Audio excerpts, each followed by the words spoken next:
Okay, so thank you. I will be sort of like talking a little bit on a more specific subject where we're going to still airborne geophysics, but moving away from the big planes and helicopters, but down to a drone and focusing then here on the a fully airborne drone TEM system. So that would be my topic of the talk here and how we are developing this at SkyTem.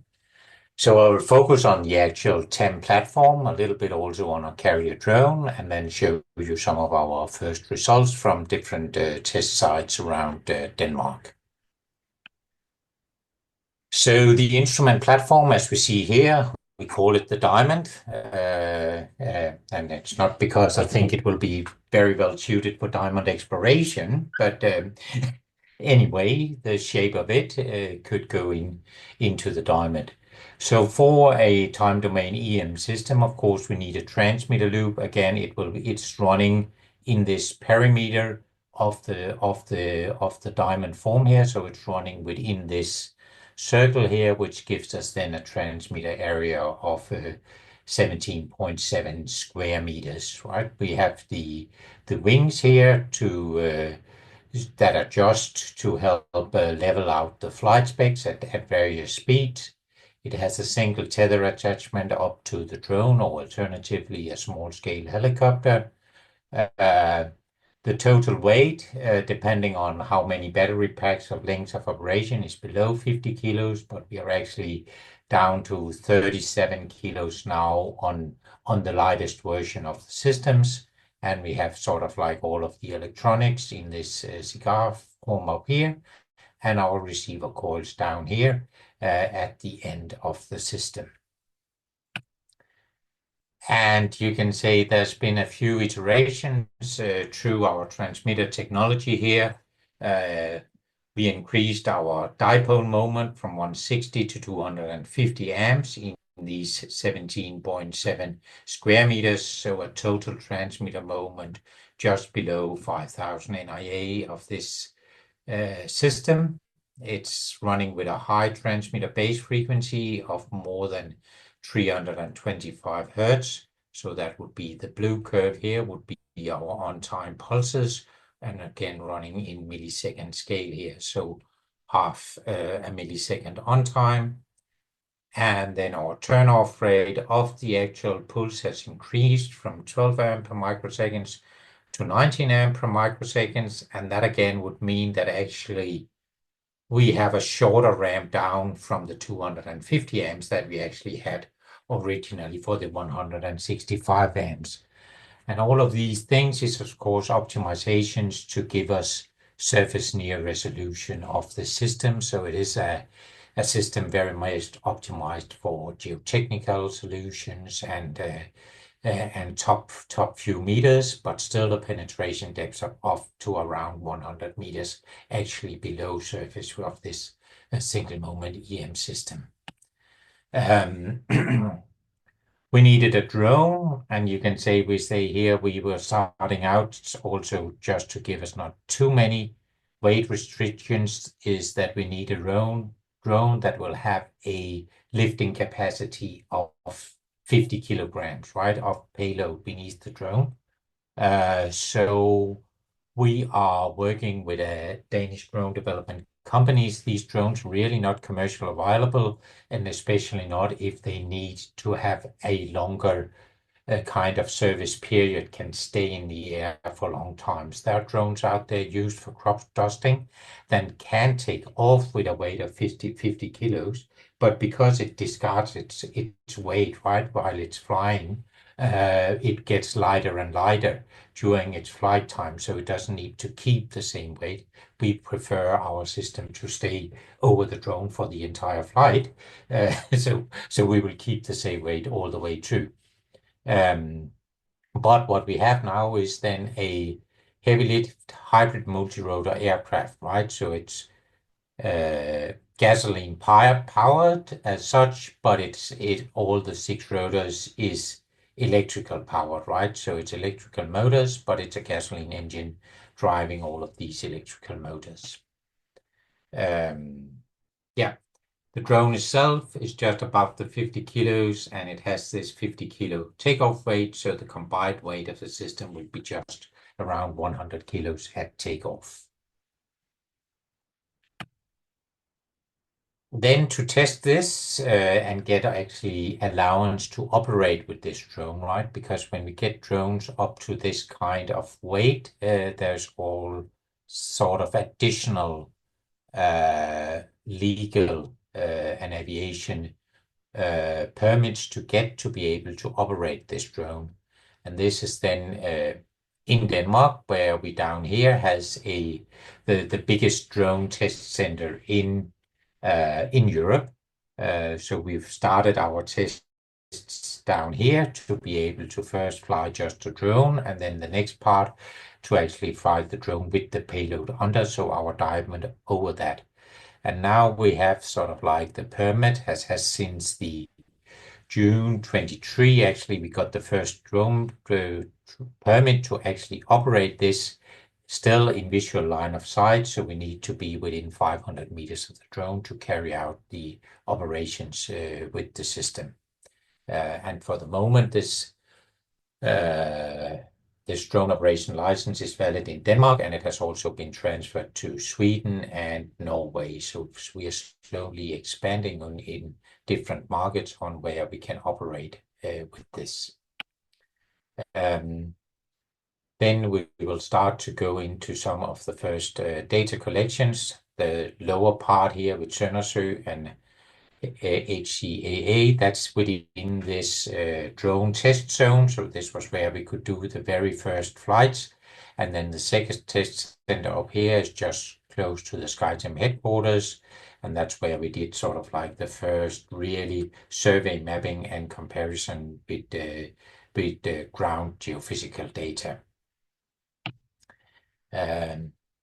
So down here first, just to say the Gisseloe area, well, we collect data, we get our EM signal around here, and if we are over here where there actually is sort of a small anomaly of the area, we also see our more or less standard decay curves of a time domain EM system here running from high signal levels to low with time, but also noting that the first gates in here is actually 3 microsecond scale. So we are very, very early in our timing of these data.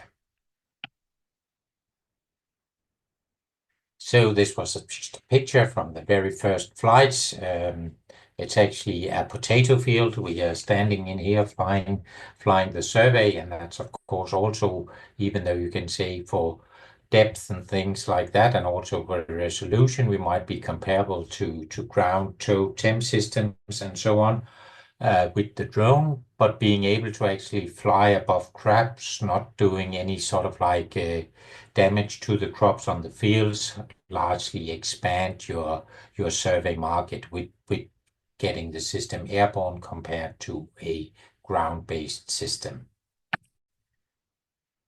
And the test results from out here, you can say the upper panel here is our resistivity profile from our diamond data, and they are compared to the TOW-TEM ground-based data collected at the same line here on this field, and we see very, very similar patterns of the two data here, with a very dry sand lanes, very high resistivity in the top here, a more conductive layer above, and then sort of like this in the intermediate conductive, even before we then hit, you can say, the clay bottom, which will be typically for this Danish setting. So the blue colors will be a clay. So that's really our limitation in penetration depth in the system here, is not so much the system power, it's simply just the very good conductor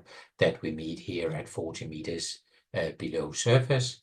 But we see very good agreement in between the two systems, and very good resolution on meter scales of the top layers here.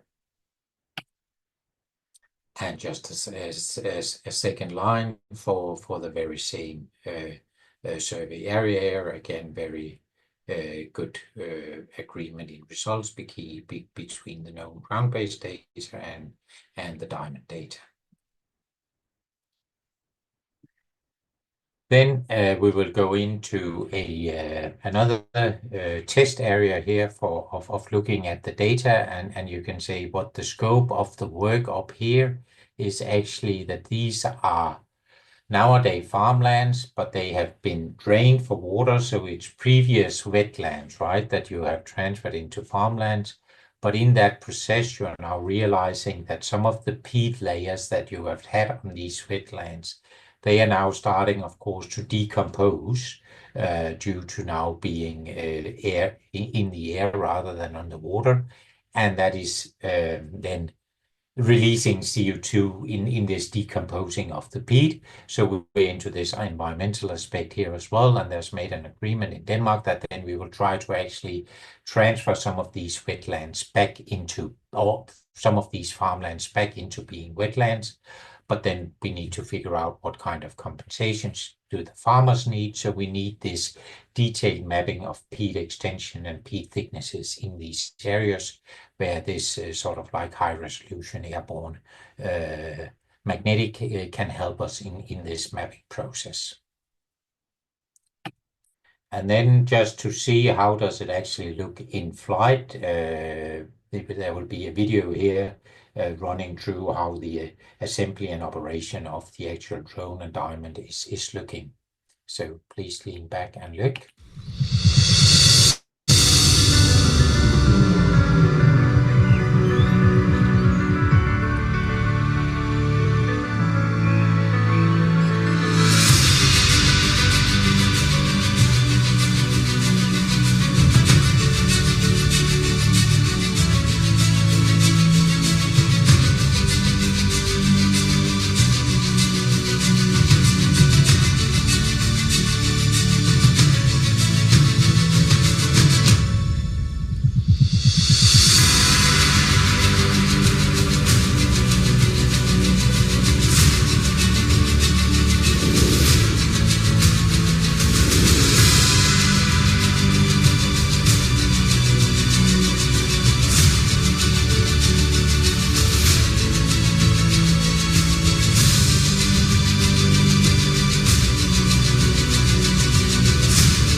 I think what we did see here was a good insight into how is the operation actually looking, and you can say very often you would also talk about in airborne electromagnetics and traditional things, what is your mobilization timeframes and costs. And you can say a system like this, of course, you can pack in a simple car. It only takes 30 minutes to assemble the complete system and be ready to fly for this two-man crew. So it really talks into a very highly efficient operation, but again, of course, for small scale areas, which we can do with this.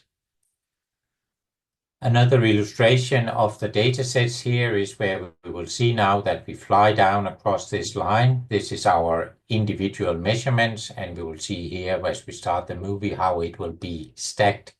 You can say along here, or not stacked, but just plotted. So each of these single curves is going over, being plotted here. And then we see the resulting geophysical single side 1D inversion of that specific curve up here in the top level. Many would maybe say, well, a decaying DBDT curve, isn't it always just decaying? And we see our first three gates here actually see an increase in signal, but that's because we are actually starting up by using the gauge already in the ramp down of our current, and thereby we are still in the build-up phase of our actual EM signal. So that's why we actually have increasing values of the BDT values of these earliest gates, because they are within our actual waveform.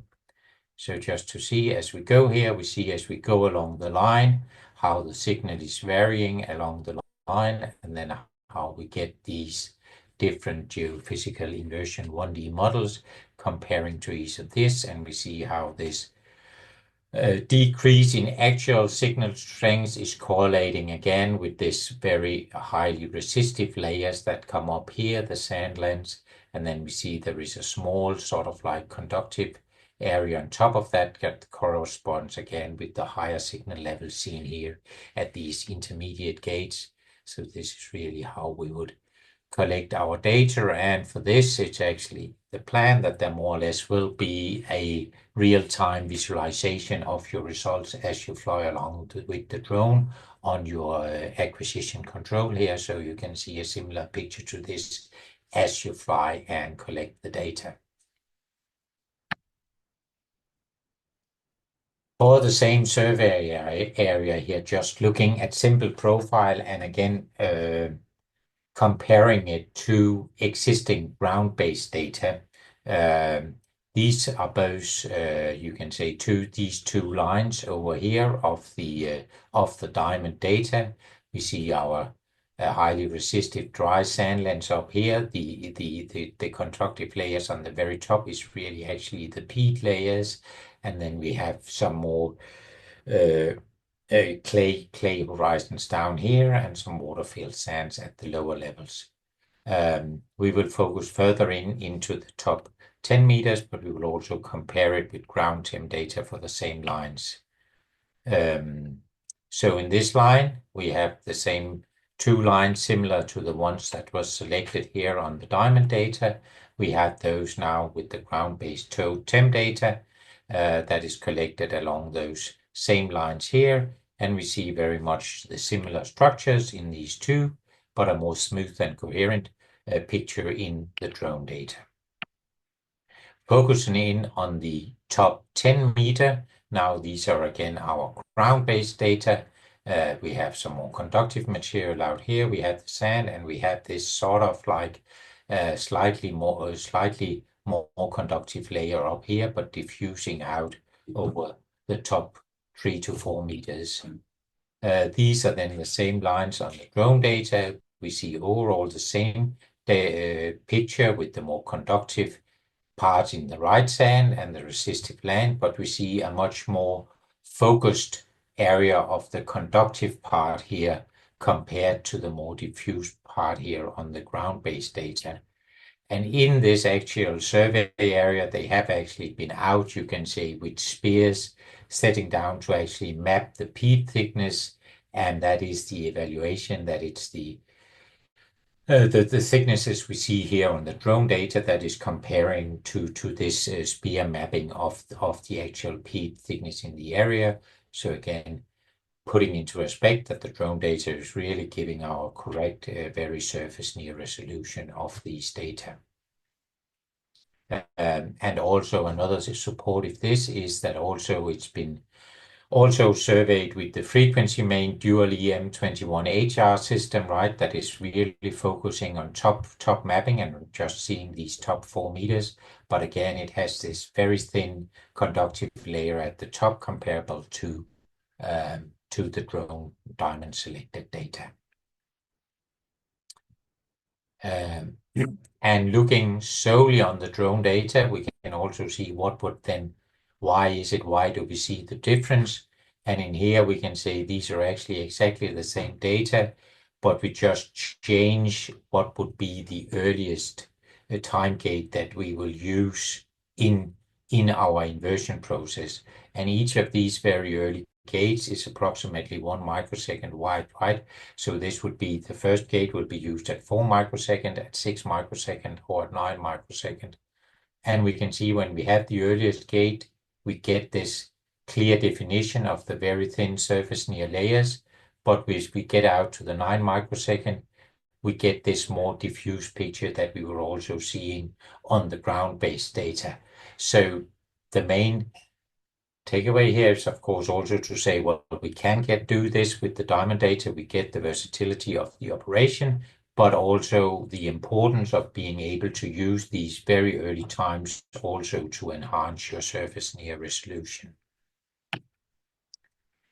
So this is where we are right now, and we are, of course, trying to and expand our operation into other countries, just on the legal part for having the drone operations. We are also still looking into some noise properties of the system and how can we reduce some bias coming out of our batteries.